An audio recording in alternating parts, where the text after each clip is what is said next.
الحمد لله نحمده ونستعينه ونستغفره ونعوذ بالله من شرور أنفسنا ومن سيئات أعمالنا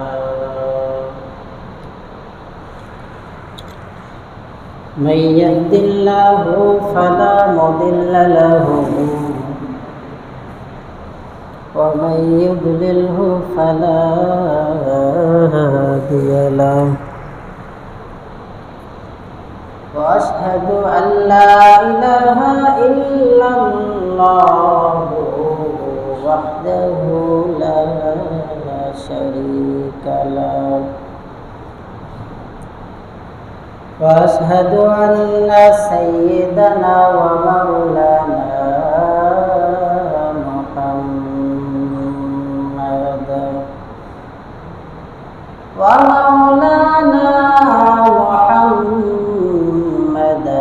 عبده ورسوله المصطفى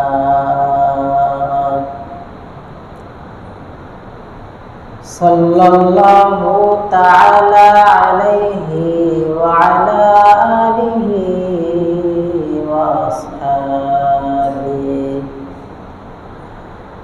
وأصحابه وبارك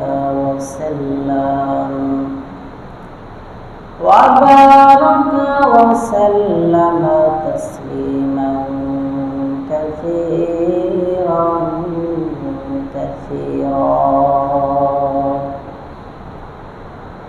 الذي أرسله الله تعالى بالحق بشيرا ونذيرا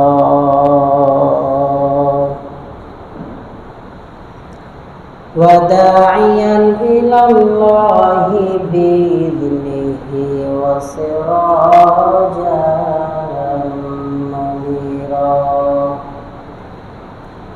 أما بعد فأعوذ بالله من الشيطان الرجيم بسم الله الرحمن الرحيم قل إن كنتم تحبون الله فاتبعوني يحببكم الله ويغفر لكم ذنوبكم والله غفور رحيم. وقال النبي صلى الله عليه وسلم لا يؤمن أحدكم حتى أكون أحب إليه من والده وولده والناس أجمعين أو كما قال النبي عليه الصلاة والسلام.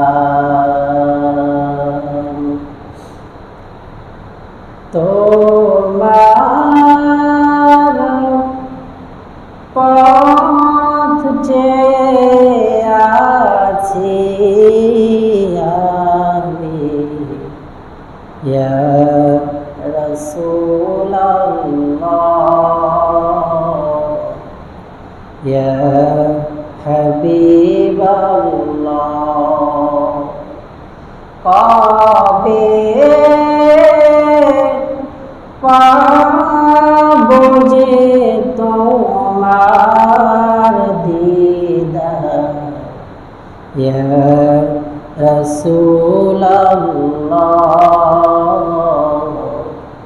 ইয়া হাবিবাল্লাহ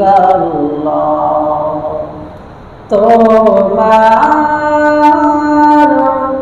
পথ থাকি আমি ইয়া রাসূলুল্লাহ ইয়া হাবিবাল্লাহ কত যে চেতে গেছি কত যে অশ্রু ঝরেছি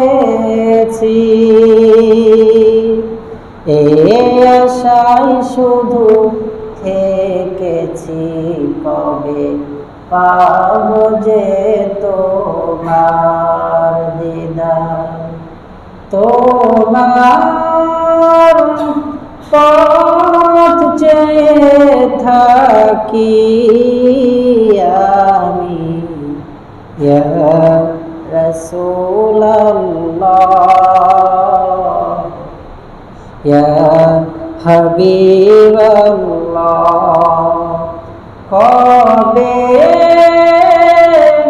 পাব যে তোমার দিদার ইয়া রাসূলুল্লাহ ইয়া হাবিবাল্লাহ। আলহামদুলিল্লাহ। সৃষ্টির মহান স্রষ্টা দয়াময় আল্লাহ পাকের দরবারে লাখো কোটি শুকর সুযোগ যে আল্লাহ তাআলা আমাদেরকে রবিউল আউয়ালের শেষ মুহূর্তে জুমার নামাজ আদায়ের লক্ষ্যে মসজিদে আসা ও বসার মতো তৌফিক দান করলেন। এজন্য সকলেই নিয়ামতের শুকর আদায়ার্থে মুসলমান হিসেবে ইমানের আওয়াজকে উঁচু করে এক আওয়াজে উচ্চ কণ্ঠে কালেমাতুর শুকর আদায় করে সকলেই জবান করে বলে আলহামদুলিল্লাহ। অতঃপর যে আল্লাহ তাআলা আমাদের মুক্তির জন্য, হেদায়েতের জন্য, নাজাতের জন্য যুগে যুগে লক্ষাধিক নবী রাসূল পাঠিয়েছিলেন, তাদের মধ্যে আমার আপনার নবী, সর্বশ্রেষ্ঠ নবী, আখিরি নবী জনাবে মুহাম্মদ মুস্তাফা সকলেই করি সাল্লাল্লাহু আলাইহি ওয়াসাল্লাম। মুহতারাম সামি, বর্তমান এমন একটা সময় অতিবাহিত হচ্ছে যে সময় প্রত্যেকটা এলাকায়, প্রত্যেকটা পাড়া মহল্লায় বা প্রত্যেকটা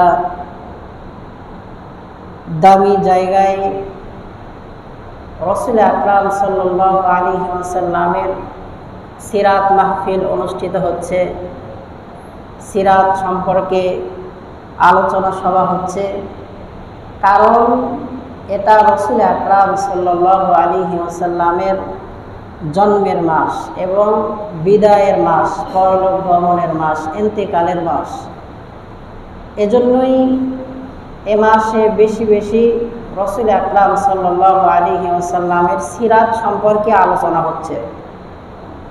যেরকমভাবে রমাদানুল কারিমের মধ্যে শুধু রোজা বিষয়ে, যাকাত প্রসঙ্গে, সাদকাতুল ফিতর সম্পর্কে আলোচনা করা হয়, এখন এই রোজার ভেতরে আমি হুজুর যদি কুরবানির ওয়াজ করি তাহলে আপনারাই বলবেন মনে হয় পাগল টাগল হয়েছে।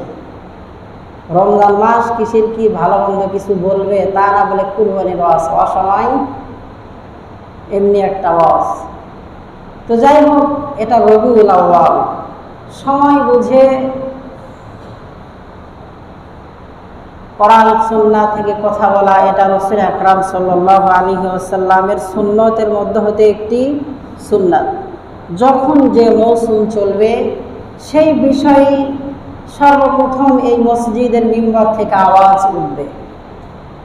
ভিন্ন জায়গায় আওয়াজ দিতে গেলে কি বাধার সম্মুখীন আছে না নাই? আছে। অন্য এক জায়গায় কথা বলবেন সিরাত সম্পর্কে, অনেকেই বাধা দিতে পারে, কিন্তু এই জায়গা এমন একটা জায়গা যেই জায়গা থেকে সমাজের প্রত্যেকটা সমস্যার সমাধান দেওয়া যাবে। এই জায়গা এমন একটা জায়গা যেই জায়গা থেকে ইসলামের নেতৃত্ব দেওয়া যাবে। এই জায়গা এমন একটা জায়গা যেই জায়গা থেকে কোরআন সুন্নাহর সঠিক কথাগুলো বলা যাবে। কিন্তু না বলে যদি খালি শেখ সাহেবের প্রশংসা করতে থাকি আর বেগম সাহেবার প্রশংসা করতে থাকি, আর চাচা জ্যাঠুর প্রশংসা করতে থাকি, তাহলে কি অবস্থা ভালো না খারাপ? এজন্য এই চেয়ার উন্মুক্ত, সবাই এখান থেকে হক কথাগুলো নির্বিঘ্নে বলবে। এটাই স্বাধীনতা। এটাই কি স্বাধীনতাকে হরণ করা সবচাইতে বড় জায়গা হলো এই মসজিদের মিম্বর। মসজিদের মিম্বর থেকে কেউ যদি সত্য কথাগুলো না বলতে পারে, তাহলে বুঝতে হবে যে দুনিয়ার কোনো জায়গা থেকে শেষ কোনো ব্যক্তি সত্য কথা বলতে পারতেছে না। তো যাই হোক, রাসূল আকরাম সাল্লাল্লাহু আলাইহি ওয়াসাল্লামের সিরাতের মাস, অর্থাৎ জন্ম এবং বিদায়ের মাস, এজন্য রসুলকে নিয়েই আলোচনা হবে। রাসূল আকরাম সাল্লাল্লাহু আলাইহি ওয়াসাল্লাম এ মাসেই দুনিয়াতে আগমন করেছেন। রসুলের মা আমিনা বর্ণনা করেন, যখন এই সন্তান আমার গর্ভে আসে, অর্থাৎ আমাদের নবী, তিনি বর্ণনা করেন যে আমার গর্ভে সন্তান আছে না নাই আমি টের পাই না। খালি অলৌকিকগুলো ঘটনা আমার চোখের সামনে পড়ে। আমি মা আমিনা রাস্তায় বের হই পানি আনার জন্য, তো তাকিয়ে দেখি নদীর পানি বা কুয়ার পানি আমার দিকে আসতেছে। সুবহানাল্লাহ। আমি মা আমিনা রাস্তায় পাড়া দেই, উঁচু নিচু জায়গা, সমস্ত জায়গাগুলো আমার সামনে একেবারে প্লেন আর সমান হয়ে যায়।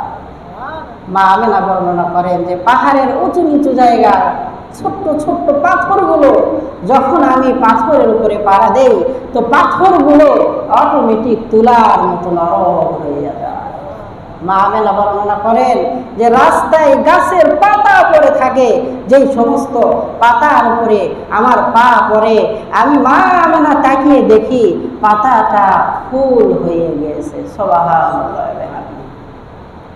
রাসূল আকরাম সাল্লাল্লাহু আলাইহি ওয়াসাল্লামের মা আমিনা বর্ণনা করেন যে আমি বাহিরে যাই, ভেতরে আসি, তো একদিন আমার শ্বশুর আব্বা, রসুলের দাদা আবু তালেব, রসুলের মা আমিনাকে বলল যে তুমি এরকম ভাবে বাহিরে যাও, তো বাহিরের মানুষগুলো তো আমার কাছে বিচার বা সালিশ প্রদান করেছে যে তুমি যেই দিক দিয়ে যাও সেই দিক দিয়ে মেশকের মতো ঘ্রাণ বের হয়। বৌমা, তুমি শুনে রাখো, তোমার শরীরের সেন্ট বা পারফিউমের ঘ্রাণ যদি অন্য যুবকের নাকে যায়, তাহলে ওই যুবকের সঙ্গে জেনার গুনাহ আমলনামায় লিপিবদ্ধ হয়। আমার আপনার বিবি, আমার আপনার মেয়ে যখন বাড়িতে থাকে খবর নাই, বাহিরে বের হলেই দামি দামি পারফিউম ব্যবহার করে যায়, রাস্তায় যুবক বসে আছে, নাকি গন্ধ আসে কি আসে না? শুধু জেনা করলি জেনাহের গুনাহ নয়, এটা আমি অভিভাবক, আমাকে আমার অধীনস্থদেরকে বাঁচাইতে হবে। আনফুসাকুম ওয়া আহলিকুম নারা, মেয়েকে বলতে হবে তুমি বাহিরে বের হয়েছো তো তোমার হিজাব থাকতে হবে, তোমার নিকাব থাকতে হবে, পর্দাপুশি ছাড়া তুমি বাহিরে বের হতে পারবে না, পারফিউম ব্যবহার করে বাহিরে বের হতে পারবে না। যদি এরকম কথা না বলতে পারি, মান বুলিদা লাহু ওয়ালাদুন ফালিয়াহসিন ইসমাহু ওয়া আদাবা ফাইদা বালাগা ফালিয়ুযাওবিজ ফাইন বালাগা ওয়া লাম ইউযাওবিজ ফাসাবা ইসমান ইন্নামা ইসমুহু আলা আবিহি। আগুন মানে বাপ মা, আগুন মানে অভিভাবক, তাদের গুনাহের কিছু অংশ এই অভিভাবকের আমলনামায় লিপিবদ্ধ হয়।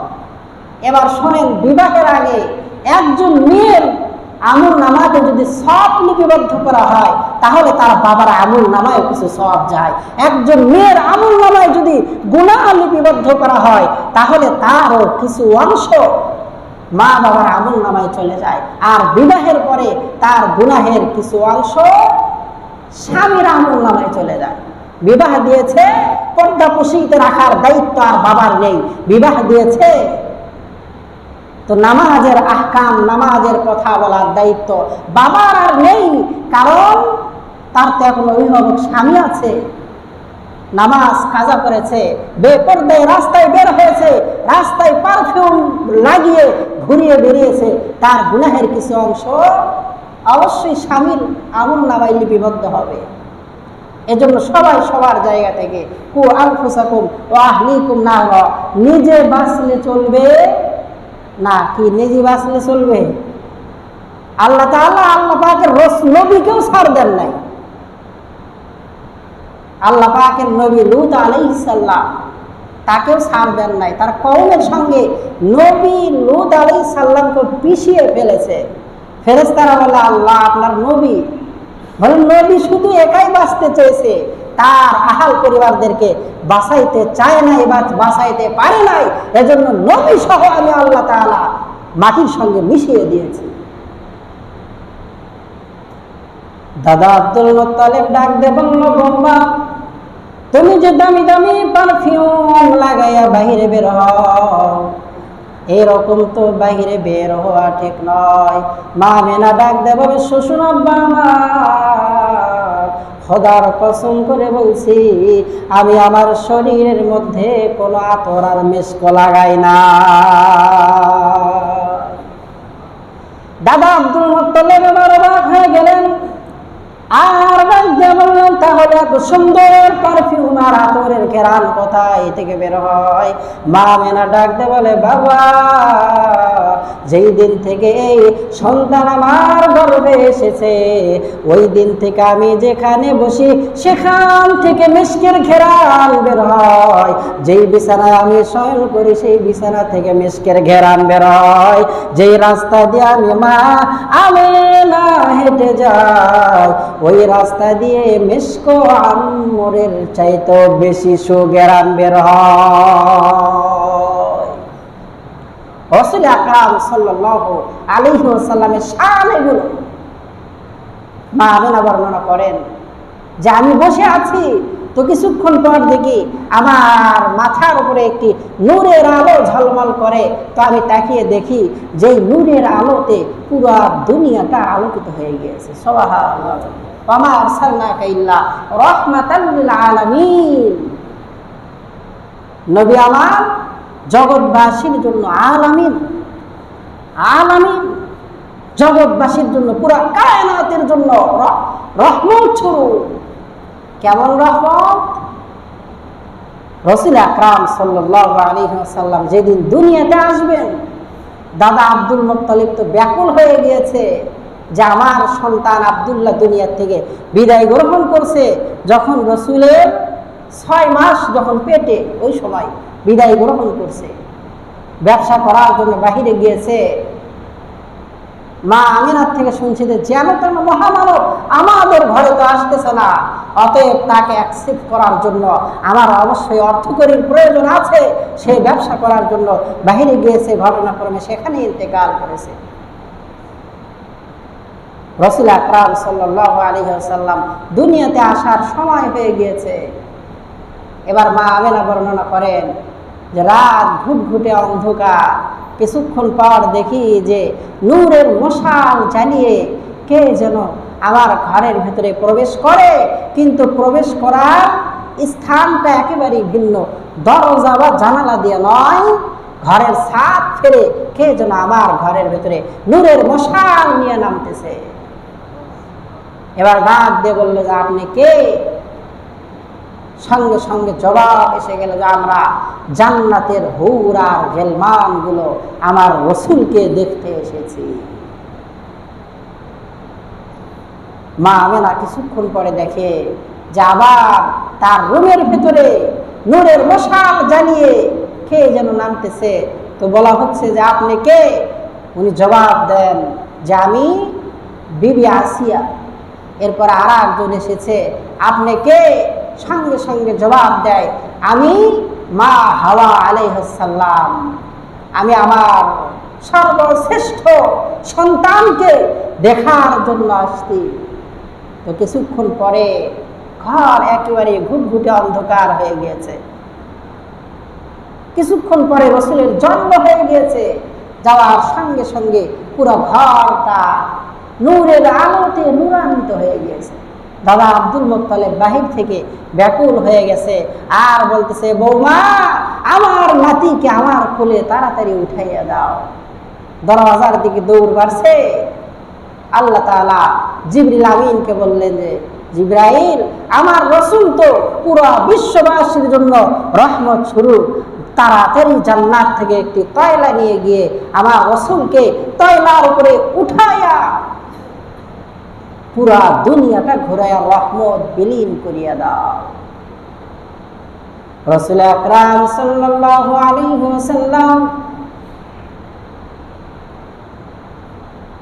তয়লার উপরে শয়ন করেছে, সঙ্গে সঙ্গে জিবরিল আমিন রাসূলকে নিয়ে উড়াল দিচ্ছে। দরজার সামনে মিকরাইল আলাইহিস সালাম দরজায় পাহারা দিচ্ছে। কিছুক্ষণ পরে দাদা আব্দুল মুত্তালিব ডাক দিয়ে বলে, তাড়াতাড়ি কে তুমি এখান থেকে সরো, আমার নাতিকে আমি দেখার জন্য ব্যাকুল। মিকরাইল আলাইহিস সালাম ডাক দিয়ে বলে, দাদা আব্দুল মুত্তালিব, এখন আপনি ভেতরে প্রবেশ করতে পারবেন না, কারণ আমাদের নবী আপনার নাতি মুহাম্মদকে আল্লাহ তাআলা জিবরিল আমিনের হাতে উঠাইয়ে দিয়েছেন, তিনি পুরা দুনিয়াটা ঘুরাইয়া ফিরাইয়া রহমত বিলীন করে দিচ্ছে। রাসূল আকরাম সাল্লাল্লাহু আলাইহি ওয়াসাল্লামকে গোটা দুনিয়া সফর করানোর পরে আবার ফিরিয়ে নিয়ে আসতেন। মা আমিনার কোলে দেওয়ার সঙ্গে সঙ্গে তাকিয়ে দেখে এমন সুন্দর ফুটফুটে সন্তান। মা আমিনা ডাক দিয়ে বলে, কোথায় রে মক্কার মহিলারা, এত সুন্দর মহামানব আমি আমিনা জিন্দেগিতে কোনোদিন দেখি না। দাদা আব্দুল মুত্তালিব বাহির থেকে ব্যাকুল হয়ে গেছেন। কিছুক্ষণ পর দাদা আব্দুল মুত্তালিবের কোলের ভিতরে সন্তানটা উঠিয়ে দিয়েছে। রসুলকে পাওয়ার সঙ্গে সঙ্গে ঠোঁটে চুমা লাগায়, কপালে চুমা লাগায়, আর ডাক দেয় বলে, আমার নাতি রে, দুনিয়াতে কত মহামানব আমি দেখেছি, ঝাড় ফুঁক দেওয়ার জন্য আমি মক্কার মোতাওয়াল্লি আমার কাছে বিভিন্ন দেশ বিদেশ থেকে কত সন্তান নিয়ে আসতে, আমি এ কথার সাক্ষী প্রদান করতেছি রে মক্কার মানুষ, এত সুন্দর চেহারাওয়ালা মানুষ আমি দাদা আব্দুল মুত্তালিব আর কোথাও দেখি না। সঙ্গে সঙ্গে জিবরিল আমিনের আগমন। ও দাদা আব্দুল মুত্তালিব, আপনি দেখলে কতটুকুই বা দেখেছেন? আমি জিবরিল আমিন ওই বাবা আদম থেকে আখির জামানার পয়গম্বর আজ মুহাম্মদ পর্যন্ত প্রত্যেকটা মহামানব, প্রত্যেকটা দানবের সৃষ্টি আমি দেখেছি, প্রত্যেকটা সবার জন্ম আমি দেখেছি, কিন্তু আমি একথা বলতে বাধ্য, মুহাম্মাদের চাইতে এত সুন্দর চেহারাওয়ালার মানুষ আমি জিবরাইলও কোনোদিন দেখি না। রসুলের সৌন্দর্য, রসুলের চেহারার জামালিয়া, রসুলের চেহারার জালালিয়া, দুনিয়াতে একটা মাহফিল আলোকিত করতে গেলে কত বাল্ব আর লাইটের প্রয়োজন হয়। জান্নাতের ভেতরে একটা মাহফিল হবে, যে মাহফিলে 1 লক্ষ মতান্তর 2 লক্ষ নবী আম্বিয়ায়ে কেরাম স্টেজে উপস্থিত থাকবেন, আর সমস্ত জান্নাতীবাসীগুলো সামনে প্যান্ডেলে অবস্থান করবে। তাহলে কত লাইটের প্রয়োজন? কি লাইটের প্রয়োজন আছে না নাই? রাসূল আকরাম সাল্লাল্লাহু আলাইহি ওয়াসাল্লাম স্টেজে তাশরিফ আনার সঙ্গে সঙ্গে পুরা জান্নাতের মাহফিলটা নূরের আলোতে আলোকিত হয়ে যাবে। সুবহানাল্লাহ। রাসূলের শান মান এগুলো। রাসূল আকরাম সাল্লাল্লাহু আলাইহি ওয়াসাল্লামের চেহারা দেখে সবাই ব্যাকুল। জিবরিল আমিনও ব্যাকুল হয়ে গেছে, এত সুন্দর চেহারাওয়ালা মানুষ আমি জিবরাইলও তো দেখি না।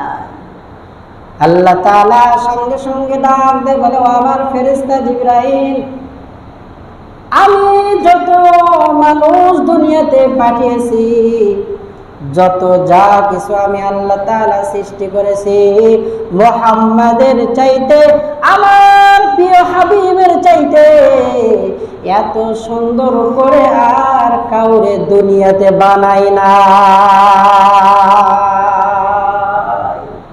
রাসূল আকরাম সাল্লাল্লাহু আলাইহি ওয়াসাল্লামের চাইতে সুন্দর চেহারা মানুষ আছে? কথা বলে না আছে? আমরা শুনেছি ইউসুফ আলাইহিস সালামের এত সুন্দর শানিদা কাই বুয়াদ মানান দিদা তোরা দিদা ওয়া ইউসুফরা শানিদা। জুলাইখা বর্ণনা করেন যে ইউসুফকে দেখার সঙ্গে সঙ্গে মহিলাগুলো আপেল কাটা বাদ দিয়ে হাত কেটে ফেলেছে। রাসূল আকরাম সাল্লাল্লাহু আলাইহি ওয়াসাল্লামের বিবি আয়েশা সিদ্দিকা রাদিয়াল্লাহু তাআলা আনহা বলেন, ইউসুফ নবীকে দেখার পরে তারা হাত কেটে ফেলেছে, কিন্তু আমারও নবীর সৌন্দর্য যদি ওই মিশরের মহিলাগুলো দেখতো তাহলে তাদের কলিজা কেটে ফানা ফানা করে দিত, তারা টেরও পাইতো না। রাসূল আকরাম সাল্লাল্লাহু আলাইহি ওয়াসাল্লামের চাইতে সুন্দর চেহারা মানুষ আর কেউ ছিল না, আর আসবেও না। রাসূলের চাইতে সুন্দর আখলাকওয়ালা মানুষ আর কেউ ছিল না, আসবেও না। রাসূল আকরাম সাল্লাল্লাহু আলাইহি ওয়াসাল্লামের চাইতে এত মুআদ্দাব নেতা আর দুনিয়াতে আসবে? অমুকের চরিত্র ফুলের মতো পবিত্র। কিসের মতো পবিত্র? অমুক নেতার চরিত্র। এবার বলেন রাসূলের চরিত্র ফুলের মতো? এতদিন আপনারা ভুল স্লোগান শিখেছেন, অমুক নেতার চরিত্র যদি ফুলের মতো পবিত্র হয়, অথচ তার চরিত্র যে কি আল্লাহ মাবুদই ভালো জানেন।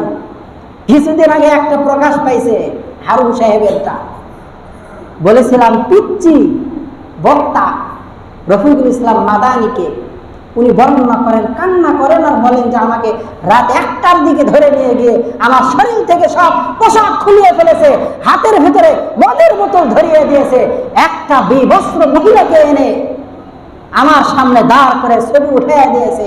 উনি বর্ণনা করেন, আমি ওই সময় রব্বে কারীমের কাছে দোয়া করেছিলাম, আল্লাহ যে আমার এরকম অবস্থা করলো তার বিচার তুমি নিজের হাতে করিও।